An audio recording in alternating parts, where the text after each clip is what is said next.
Aê, galerinha do terceiro ano! Hoje na nossa aula de matemática vamos continuar falando dos nossos sólidos geométricos, não é verdade? E hoje a gente vai falar de quê? A gente vai falar do cilindro, do cone e da esfera. O cilindro, que o João trouxe até como exemplo aqui, ó, essa caixinha de som, olha que legal, que tem uma estrutura do cilindro, bem tranquilo. Outro aqui, ó, meu cofrezinho, ó, com a estrutura de cilindro também. Coisas que a gente tem em casa que às vezes a gente passa despercebido, principalmente caracteriza dessas formas geométricas. E eu tenho aqui essa bolinha que serve como exemplo para a nossa esfera. Para o cone, o que a gente pode pensar? Por exemplo, quando a gente vai chupar aquele sorvetinho, né? Que tem aquela casquinha. E a casquinha justamente tem aquele formato de cone, aquela estrutura mais pontuda. Olha que legal. E para complementar, nós temos também algumas atividades para a gente fazer no nosso livro de matemática relacionadas justamente a esses sólidos geométricos, tá? O cilindro, o cone e a esfera. Ele tem aqui, no início da página 16, tá? 16. Ele diz o seguinte: observe as figuras abaixo e marque com X as que são arredondadas. Bem fácil essa, né? Então a gente vai marcar o X só nas figuras que tem como característica arredondada, tá? Beleza? Aí depois embaixo ele apresenta três figuras, né? Que são justamente o cilindro, o cone e a esfera. Olha que legal. Lembrando que o cilindro ele possui duas bases. O cone apenas uma e a esfera não possui nenhuma base. Não é mesmo? Aí ele pergunta, tem três perguntinhas para a gente responder. A primeira delas ele diz o seguinte: qual dessas figuras não tem arestas, tá? E aí? Bem fácil, né? Qual dessas figuras não tem vértice? E qual dessas figuras que tem apenas uma vértice? Tá? Prestem bem atenção com relação a essas três perguntas. Depois, para começar realmente a atividade, na primeira questão, ele tem algumas imagens que servem como modelo para esses três tipos de sólidos geométricos. E ele diz o seguinte na primeira questão: observe as imagens e escreva com quais figuras geométricas não planas elas se parecem, tá? Então, quando a gente observa esse globo, com que figura ele parece, né? Com que sólido geométrico ele parece? Com as duas casquinhas de sorvete, com quais elas parecem? A pilha, a lata de tinta, não é? Com quais figuras geométricas elas parecem, né? Bem fácil, né? Tudo que a gente está vendo de acordo com as características dos nossos sólidos geométricos.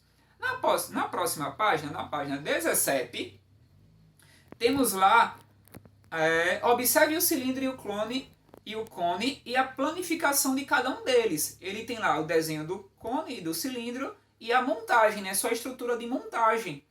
Aí ele pergunta na letra A do segundo, tá? A planificação do cilindro é formada por quais figuras? Quando a gente olha essa planificação, essa estrutura para montar o cilindro, a gente vê que figuras geométricas, tá? Na letra A.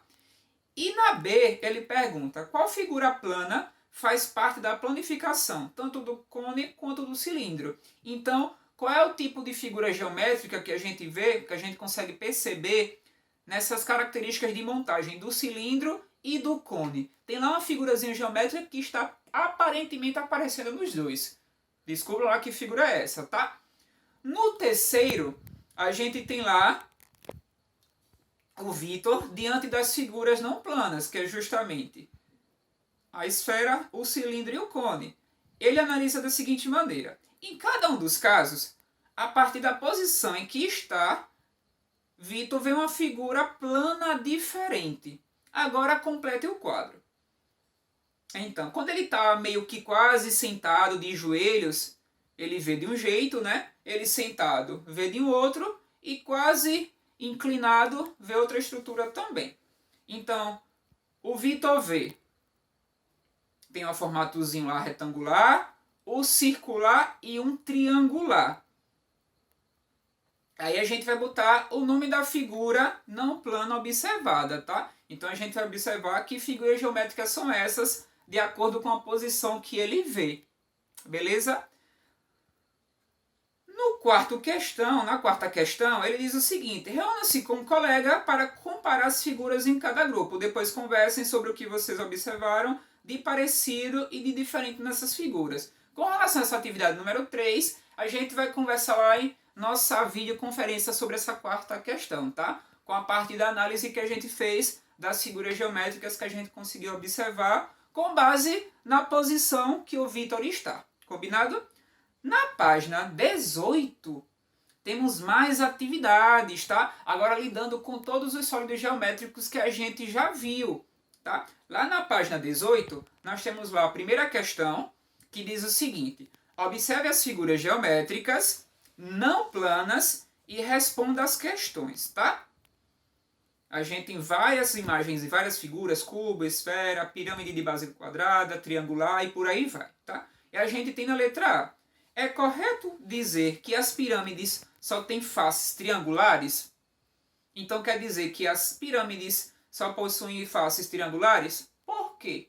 Tem que explicar o porquê, tá? Na letra B: é correto dizer que a esfera tem um vértice? A esfera tem vértice? Por quê? Né? Sim ou não, a gente tem que responder o porquê, tá? Na letra C: escreva o nome de uma figura que tem 8 vértices, tá? Então a gente vai analisar as figuras aqui que a gente tem, né? O prisma de base quadrada, cubo e entre outras também. A gente vai analisar qual dela, tá? De uma figura, só uma, tá? Que tenha 8 vértices. Combinado? Só uma figura.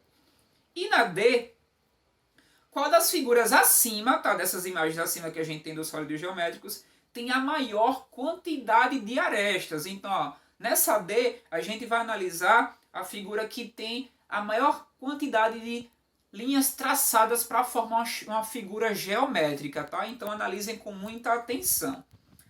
E na página, para a gente fechar, 19, na página 19, a gente tem um bumerangue. Olha que legal. Nesse bumerangue ele diz o seguinte: observe a margem da abertura. A gente vai lá para a abertura da unidade, tá? Para responder as questões que estão no bumerangue. Combinado? Ele pergunta, por exemplo, na primeira pergunta lá: qual é a cor do prédio da maquete, que tem a forma de um prisma e duas faces hexagonais, tá? Hexagonais, com 6. Na próxima ele pergunta: atrás do prédio azul há 3 prédios, tá? Qual é a forma do telhado desses prédios? E aí, qual é a forma dos telhados desses prédios que estão atrás do prédio azul? Beleza? E na próxima ele diz: na cena há um objeto que se parece com uma esfera. E aí, há um objeto que se parece com a esfera? Sim ou não? E na outra, ele pede para a gente marcar um X em todos os elementos da cena de abertura que se parecem com o cilindro. Olha que fácil. Então a gente vai lá na cena de abertura e marca um X nas figuras que parecem com um cilindro. E na segunda questão dessa página 19, que tem lá depois do bumerangue, tá? Para a gente finalizar, tem lá algumas velas com formatos geométricos, né? E diz o seguinte: as velas abaixo serão cortadas em 2 partes, tá? Conforme o esquema. Então a gente tem uma vela com formato de cilindro, uma com cone e a outra de pirâmide. Olha que interessante. E ele diz assim: embaixo ele tem um gráfico, tá? Que mostra o esquema das partes das velas cortadas. Ele já mostra aí já as velas cortadas ao meio. E na letra A, ele diz o seguinte: no esquema, pinte com a cor correspondente as 2 partes que representam cada vela. Então, por exemplo, vocês vão encontrar as 2 partes do cilindro pintadas de amarelo, as 2 partes do azul, do cone, pintada de azul, e as 2 partes da pirâmide, pintada de verde, tá? Lembre-se de associar muito bem, combinado? Na letra B, ele pergunta: qual é a cor da vela que foi dividida em 2 partes da mesma forma? Então, qual foi a forma aí, né, que foi cortada e as suas 2 partes ficaram idênticas, iguais? Qual é a cor desse objeto, né, dessa figura geométrica? E na C, qual é a cor da vela que não tem partes arredondadas? Essa é bem fácil, né, também. Qual é a cor da vela que não tem parte arredondada? bem simples, né? Bem legal essa atividade. Apesar também que não conseguir, o tio João vai estar fazendo com vocês na nossa videoconferência, tá certo? Então, um super beijo do tio João, um super abraço virtual. Capriche nas duas atividades, sabe? Tanto de ciências como de matemática. E até a nossa próxima aula.